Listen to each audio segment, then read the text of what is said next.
podcast. I'm your guy, your boy, your dude, Guillermo Bogan, where we talk about anything and everything from faith, finance, and fitness to the very things that life throws at us. And speaking of what life throws at us, I got thrown an amazing brother, so I'm just gonna get into it, ladies and gentlemen. This guy is a realtor. He's a DJ. He's a huge, hardworking person just in general. He's big on side hustles. He has this random luck of run-ins with celebrities. Ladies and gentlemen, my biological brother and best friend, Simon Bogan. Simon, how are you doing, bro? Good, how are you guys? How are you? This is my first interview, so I'm not used to talking to people, and I just say hi, like as if I'm talking to you. I'm not used to people that are gonna watch this. So hello, everybody. What's up, bro? You're good, bro. Yeah, I mean, like, what are you up to, just like in general? Like, what is your schedule consist of? What do you generally do? Like, what's your deal? Okay, so I wake up and I usually do the first. I brush my teeth. And then no, I'm just kidding. I usually I'm into everything like my brother described. I do real estate, I do DJ, and then I do these little side hustles, which I'm starting not to get into them because I just don't have time for it because real estate is becoming more busier and busier for me. But yeah, that's the gist of it. And I do that, and I also the side hustles that I do is crypto and eBay, and I resell and do all that stuff. So it's fun, but yeah. So, I want to talk to you about the real estate side for a second, but before we do, something I ask all my guests is like, if there's something, so you're 20, so there's not much we can say on like the whole age gap, but if there was one piece of advice you'd give your 14-year-old self, what would it be? Good question. Maybe just work a little harder and don't.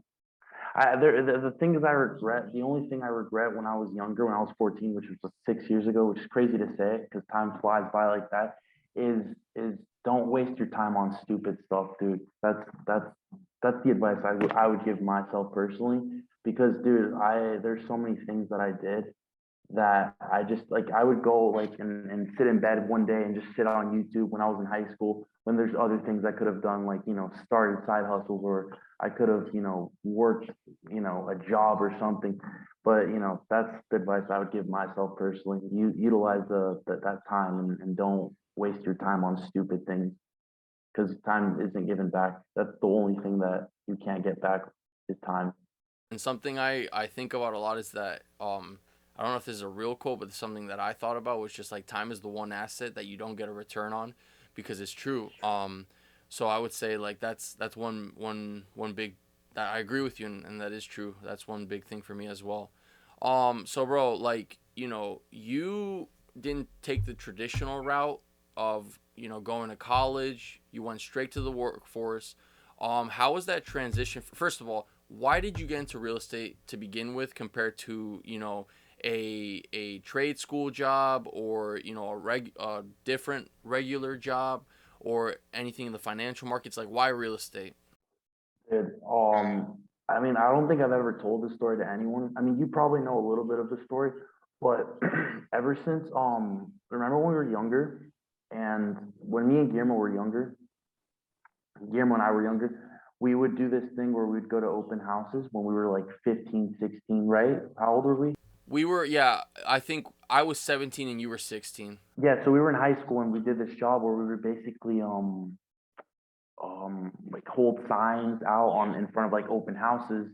And for those of you who don't know who open houses are houses obviously open to the public for people to check out, and they're listed by a real estate agent.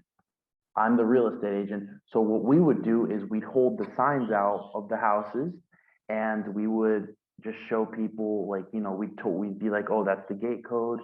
Just hold the signs out, like, get paid 10, 12 an hour, not bad for high school and as a high school job. But yeah, from there I just I don't know, I always ask the real estate agents, I'm like, oh, what do you do? And they're like, we basically paid off commission and stuff. And I remember having a conversation with I forget his name with the real estate agent, and I asked him like, dude, can I ask you a personal question? He's like, yeah, sure. And then I'm like, how much do you make off like a house? And he'd go and he's like, dude, well, that depends. A house like this and the house that he was selling at the time was like 400, $500,000. And the commission was like, he said, like, I'm probably making like $5,000.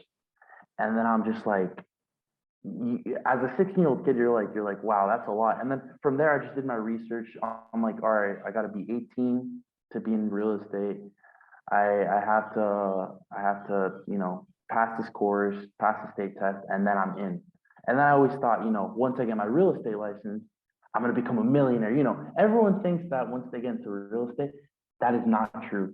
Once you get into real estate, you will realize you'll get your butt kicked like you won't even imagine. Like you get in there and you're like, oh, I'm gonna make millions, millions. Bro, you get here, it's not like that. You gotta work for it. You gotta call people. You gotta do whatever it takes. I was basically, when I started in real estate, I was the errand boy, dude. I was the dude who like, cause I was the young guy here and I mean, I still am the young guy, but it's not like how it was 7 months ago where I had nothing going on, no listings, no rentals, no open houses. And now, things are picking up, uh, thankfully, but yeah, that's the reason why I got into real estate because of that open house. And I was just always fascinated with working, not working for someone, but working for yourself. You know what I mean? What we always talk about, Guillermo. Yeah, we always talk about just like the idea of being on your own schedule, and there's nothing wrong of being an employee. It's just like my brother and I, I say my brother, I like there's a third person, but you and I, we always like we were just very big and very vocal on not being employees. Like I said, no shame, no disrespect to anyone who is an employee. It's just as far as application towards our life, we've never really like saw that route, especially since like both of our parents, they're self-employed. Papi with the general contracting job where he's on his own schedule, he's his own boss, and mommy with like the t-shirt business. I think one big thing too about that is like because we kind of grew up and we looked at you know how do I say this? We just looked at them as obviously a prime example, and they've taught us and stuff. Not necessarily the whole self employment part, but the important part of like working hard. So I get that completely for sure. Yeah. Nah, yeah, totally, man. You came into an interesting time of the market because when COVID hit, like everything was a hellhole. It was just bad. It was, all these things and the stock market crash. I don't know much on the real estate part of like if there was a considered a crash or not. But, right now, especially in South Florida, like prices are skyrocketing. So like how has that adjustment been for you? Because like I said, you entered into the real estate market as an agent in a crazy time. So like what's the deal with that? How have you been able to adjust? Like what have you learned with a crazy market like this that's going on? Well, in the words, I'm gonna say it pretty, not like in the words of Steve Levin. Shout out to Steve Levin. But I got in a really crappy market at a really crappy time because of COVID, because of all these interest rates going up with everyone like you. I will go to an open house with a client, right? And dude, 2 years ago, people, because I wasn't in the market 2 years ago, people would tell me, oh, 2 years ago, there'd probably be like five, max 10 people. I go to these open houses, dude, and I kid you not, I wish I had it on video. The line would go from like, imagine a line of 80 people, dude, trying to get into like, I don't know, it looks like Black Friday out there. Like it really does. And it's crazy because like, you put an offer on a house, dude, and you have to go 100K over, you have to go 110K over, like everything's just insane with the prices and it's just hard to find a house for clients sometimes. I don't want to say it's hard, but it's pretty difficult sometimes, and it takes the fifth time to try to get a house to close on a client, and it's just everything's crazy with the market right now. What practices or what are you doing to kind of build up your not portfolio because you're not investing, but more so like your sales and stuff, to put your name out there in a crazy time like this? To put my name out there, dude, is just it's always just being authentic. Like it sounds very cliche, but it's true. Being authentic, being honest with the person, being on like telling the truth 100% of the time to the client is always the right thing to do. And like with putting my name out there, dude, I start cold calling. cold calling. I start calling. I do whatever it can to get my name out there. I start, putting ads on Facebook, putting ads on Instagram, getting my name out there like that. That's see, that's where I'm coming from. On how much of a hustler you are and just hardworking and stuff. Because it's true. Because I'm not. I'm kind of, I guess, what's the word? Yeah, I'm a little bit ignorant, I guess, with the real estate market because I don't know much on it. I just know housing, and you can either flip or sell or be an agent or whatever. So yeah, I get that completely. And then on the side of working hard though, like what keeps you motivated, and what keeps you going, man? Because like one thing, I've never said this publicly, and I don't think I've ever said this to you directly, but like I look up to you a lot in the way of like how much of a hard worker you are and how you take up every opportunity because you work hard. I like to try to like work a little bit more on the mind and just think on how to make or how to turn $100 into $1,000, or try to like make it grow, sort of thing. Try to work with my brain, but like you obviously work with your brain, but you also work really hard. What keeps you going, man? Um, Three things. I think it's three things. My family, my financial freedom. Yeah, those two things. I was trying to do the three F thing, but it didn't work out. I was trying to find a third F. But yeah, my family, to first help my family out. And well, obviously we're not struggling financially, thanks be to God. But I would like to, my dream would be, and I hope mommy and papi don't listen to this until I do it in the future. I hope to retire my parents. I mean, I think we both hope to retire our parents. I hope to help out my family in general because I'm that's just someone who I am. I like giving back. I don't like getting gifts. I rather give the gifts. That's the type of person I am, and that's the type of person we were raised to be.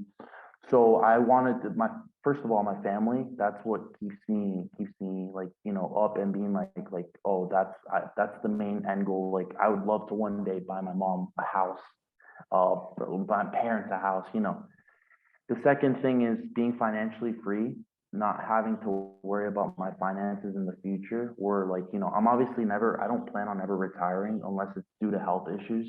I always plan on working, but I want to get to an age where I can enjoy like, going out on a weekend, like, on a little trip or whatever with my family.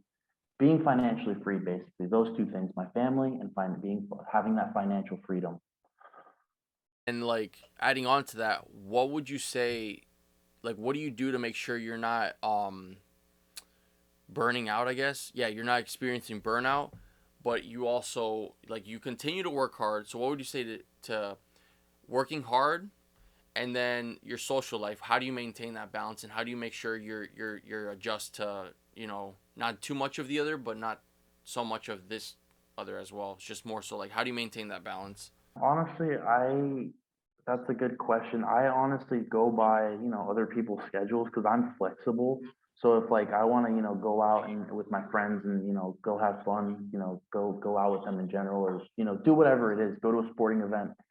I usually just, make that time work where I'm like, I have to work, but like if I can't work, I make it work to the point where I can squeeze them like in the schedule to work with them. Like that's a question I just didn't realize. Like you kind of caught me with the right hand. Yeah, that's basically it. I just yeah. So obviously, right now you side hustle. Um, your main focus and your objective is real estate, but under that, between DJing and even doing DoorDash a little bit here and there, eBay like you said, and then I feel like I'm missing another one. But see, there's so many, like I can't even catch up with it.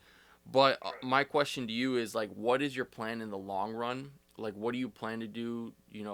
As far as your real estate career, investments, just like your mission, I guess. Like, what's your long term goal? What do you desire to do, and what, if it's in God's will, like what is it that you are actually gonna pursue and continue to do? In the next 20 years, I would like to still stay in real estate. If God has other plans, then He has other plans for me. But I would like to stay in real estate for the next, well, for the rest of my life, basically. But I would like to like slower it downward to the point. You saw a guy behind us to slower it down to the point where I'm still a sales agent, but then I move and slowly transition into becoming a broker. And then from there, I still am investing in real estate and start adding to my portfolio of rental properties and getting into commercial. I would like to get in every part and every phase of real estate in the future. What about like as far as obviously real estate's one end, but would you like to like get into, I don't know, social media marketing or invest into other things like other cryptos or stock market or Yeah, yeah, for sure. The stock market, crypto, and I would also in the future, obviously not right now, I would like to open up businesses and restaurants, you know, diversify my business portfolio per se, but I would like to do everything business wise in the future. There's a lot of plans, but right now I'm taking it slow. I have something written down for the future, but right now I'm just my main focus is real estate. But in the next 20 years, I hope to have businesses opened and with I want to get into the restaurant business, and I've talked to Guillermo about this personally. I've never really gone public telling much people, but I would like to get in the real restaurant business as an owner and opening up food chains and stuff like that. dude, that's so encouraging. That really is, and that's awesome. And another thing too, on the business aspect of things, what are you doing like right now, not right now. Like, what do you do just as a whole to make sure you keep yourself humble, to make sure you don't lose your head? Because I feel like sometimes when people start to make money or, even network with other people or whatever the case may be, sometimes we lose our sense of humility. So what do you do to keep yourself in check? What do you do to make sure like you're not in over your head and you still, portray yourself the same way you did when you first started?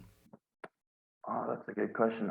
Honestly, I just am still myself. I wake up every day, whether it's with $1 million in my bank account or $0 in my bank account, and I still act the same as I did 5 years ago or 10 years ago. I'm not gonna. It's something I promised myself, and I know a lot of people say this and then they end up not doing it. But something I promised myself is why are you gonna change just because of the amount of money you have in your bank account or because you have this certain car or whatever, or you're like some hot shot at your company. I'm just still gonna always be myself, and I always remember what my parents taught me, and always be humble, never act different because you have money, or never act different because you hang out with people that have all this money. I still stick the same. I still dress the same. I don't plan on ever going bougie and dressing like I dress nice every now and then, but I basically don't plan on changing my style. I dress like a homeless person. Some people look at me like I'm a homeless person when I dress, but that's just me. And that's just what keeps me humble, to be honest with you, being myself. That's good, man.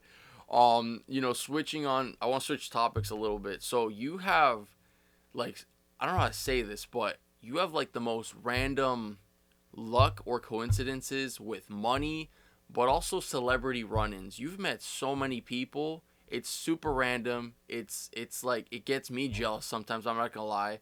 Um, like so many times, and there have been times where I've missed out, and it's just like, but I don't know, you've met a lot. So I do want to ask you on the personal side of questions, more so like I want to go in on three specific types. Who is your favorite pro football player that you've met from the NFL? Who is your favorite MLB player? And then who is your favorite social media influencer that you've met? Our favorite football player I've met, and I've actually tried DMing him to try to play him in FIFA. You know who it is?